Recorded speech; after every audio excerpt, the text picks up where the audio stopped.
Well, first off, it's good to have you here. I'm glad you could make it with us. And Thank first you. off, Stacy said you don't like men with beards, so I'm very offended right now. I don't know why she said that. I was just kidding, you fool. Oh, Or is it true? Do you not like men with beards? I like beards. All right, Yeah. that seemed a little false. Your face was like, No, I was just pretty like shocked at what I was like. Oh no, I like beards. Okay. Okay, good cover, hun. Good cover. So I was watching one of your videos and I knew we could be best friends because the first part of Kiss My Uh-Oh was a little remake sort of a scene of one of my favorite movies from Bridesmaids. Yeah. The scene when they're on the plane going to Las Vegas, when when the gal says, "I'm ready to party." Yeah. You know, like I really tried getting in the role there and tried pretending to have had a drink, but they didn't show that part. So it's just. Well, you made up for it in the rest of the video. Good girl. Yeah, I did. Yes. That must have been fun to do. That video was so fun to watch. I mean, there were male dancers, aka strippers. There was, lots of cocktails being thrown about. Was it as much fun to make that video as it looked like it was? Yeah, I love making music videos anyway. I love seeing the visual interpretation of the song that you make. So, and this one was definitely very fun to make, especially the end. But yeah, doing it with the three girls was really cool as well. Having that experience with other people was cool. How much is it of you just sitting down and saying, I can make any video I want right now? Is it pretty cool? Or is there like, okay, listen, there's some limits to what we can do? Or is it pretty much free range with you? Pretty much free range. Like I work a lot with Hannah, who I did Friends in 2002 video with. So she is incredible. And I knew I wanted to remake a film, but it took a while to get to Bridesmaids, and I'm really happy we did. But we went through like Greece, we went through Chicago, and we ended up on Bridesmaids. So I was really happy with that. How much, starting out, just like the radio career with me and Stacy, those first 10 years and whatever, how many years, they suck, but then you get to this point where you're like, wow, we can actually take some vacation time, or we can do this, or we can do that. And you're at that point now. And I know you probably want to go further with what you do, but how were those first, the decade or whatever, how long you had to just grind and grind and grind? How much did that suck for you, and how much did you tough it out? Well, my manager's on this call, so it wasn't bad at all. No, I'm joking. No, do you know what? It was definitely harder than I thought it was going to be. I started out with Rudimental, who I toured with them, and I was their live singer. So in actual fact, I actually didn't have any stress or pressure of being a solo artist. I was just touring with them in their band, and that was so much fun. It was when I became a solo artist, I was like, oh, this is actually quite hard. And that's when I was like, I now have to do all of this other stuff that I didn't know was a part of it. But over time, I feel like I've definitely got used to it. And I love talking to people. So I've kind of got in the right thing, and obviously love singing as well, and learning how to become a better songwriter and a better artist is my favorite thing to do. So it's a hard grind, but I like becoming better and better. So it's all right. Who are those mentors of yours? Oh, I mean, a lot of people behind the scenes. I think there's people like Ed Sheeran, who's been there for me the whole time, and he's obviously amazing. But there's songwriters like Steve Mack and Ina Rolston, who are behind the scenes, who write Rockabye and all of these amazing songs that have taught me so much about that kind of stuff. So yeah, a lot of people. I'm honestly, I learn something from everyone I meet. What kind of advice did Ed Sheeran give you? Well, we talk a lot about how to deal with what we're going through, which is kind of strange when you think about it. And plus, I've never really enjoyed people looking at me, so it's a bit of a weird. It's weird. It is a weird career to get into, yeah. But he's always loved it. So talking to him about that and how to enjoy it, like every part of it has been really cool for him to let me know. He's taught me a lot about songwriting. He told me to stay in contact with my parents, because I realized that my parents were seeing what I was doing through social media, and I was like, oh no, this is horrible. Like, so he taught me how to stay in contact with them a lot. And yeah, he's an incredible person. We met him actually when he first came to the US. He hadn't really a hit here yet. And it was so fun to meet him because he's the same person he was when he first got here. He hasn't changed a bit, still the same humble guy, you know, a lot more tattoos, but still a real sweetheart. So he's a genuine good person. So I'm glad to hear that he's still the same guy he always has been.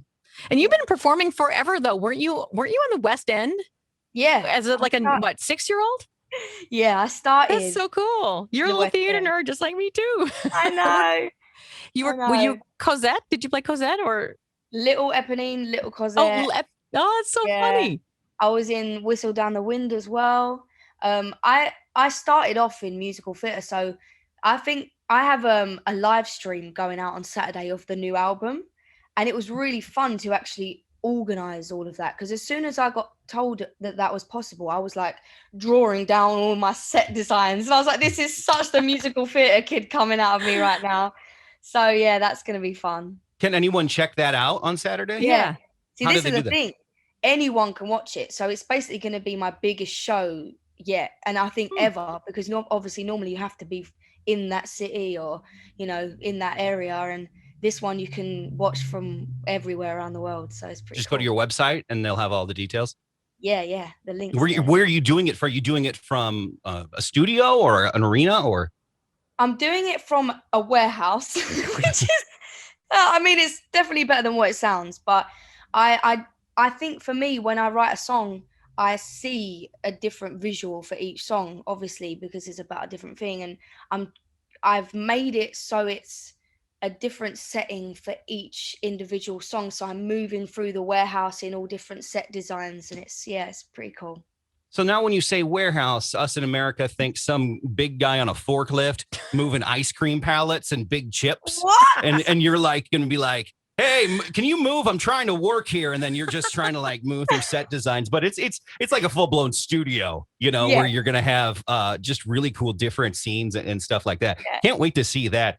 You know, when it comes to performing in front of people, I'm sure this past year and a half, like a lot of artists, it's just been, it's tough. Been hard. Yeah. Was there a moment where you kind of just didn't take it anymore and you broke down? You're like, I can't do this anymore. Yeah. I mean, I love singing to people. So it's like, that was really tough for me. It got to a point where I was at home doing Instagram live shows, and then I'm like clapping at myself at the end of the song. I was like, this isn't great.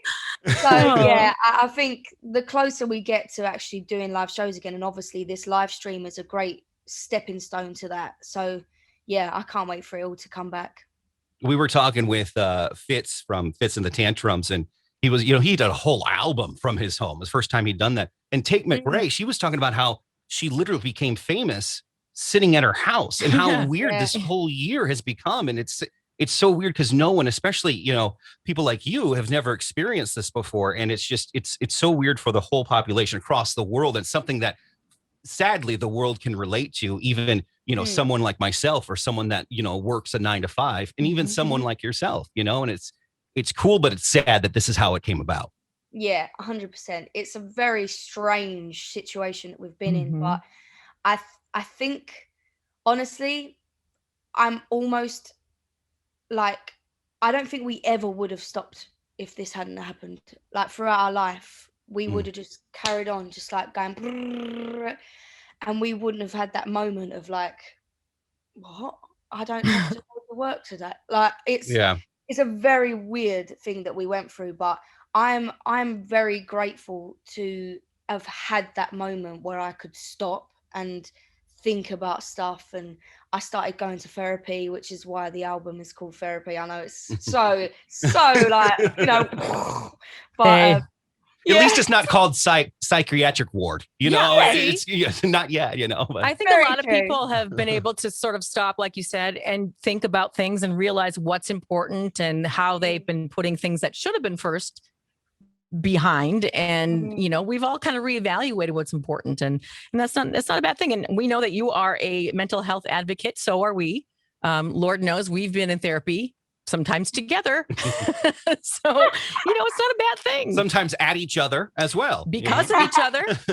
It's important. So we applaud you. We think that's great. And I think it's cool that, what has happened, Staci and I have talked about this, especially with artists, because it's so different. We used to see artists face to face or whatever it may be, but I think that fans have connected more with their favorite artists. And I think it's awesome that you guys have connected more with your fans. And I think you guys needed it more than the fans did. I have always tried to connect with them as much as possible. Every time after a show, before a show, I try and see them. I try and talk to them as much as I can, try and interact with them on Twitter all the time, just constantly, because they're the reason why I'm able to have my music out there, So I've always tried to be like that. And weirdly, social media of all things, it's been really great to us over this time to actually be able to be in contact with our fans. So yeah, I'm glad we've still been able to connect, because that would have been terrible. Yeah. Can you do the TikTok dance? Can you do the? I mean, I've tried. Do you know what? I can't.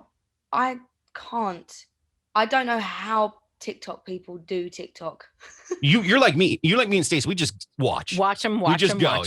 That's all we do. It's so hard. It takes like 5 hours to do one 15-second clip. It's just too much. By the way, can you knit me a shirt? I want to get Staci the same exact strawberry shirt that you have. It. It's so cute. I need that. Bring one with you to Minneapolis, because we need to get one here. All right. We I want to see will. you soon. We want to see you in studio. So please come to Minneapolis. I will. And we'll be nerdy together. It'll be fun. We'll be nerdy theater weirdos. It'll be great. Actually, what'll happen is we all have anxiety, so we'll just sit here and stare at each other and watch Netflix. Yeah, all in the same strawberry jumper. That would be great. We'll sit and look at our phones together and not talk. We can't wait to see you this Saturday. Check out our website. It's going to be great. And we can't wait to see you in concert as well. So thanks for hanging out with us today. Thank you. Bye. Bye.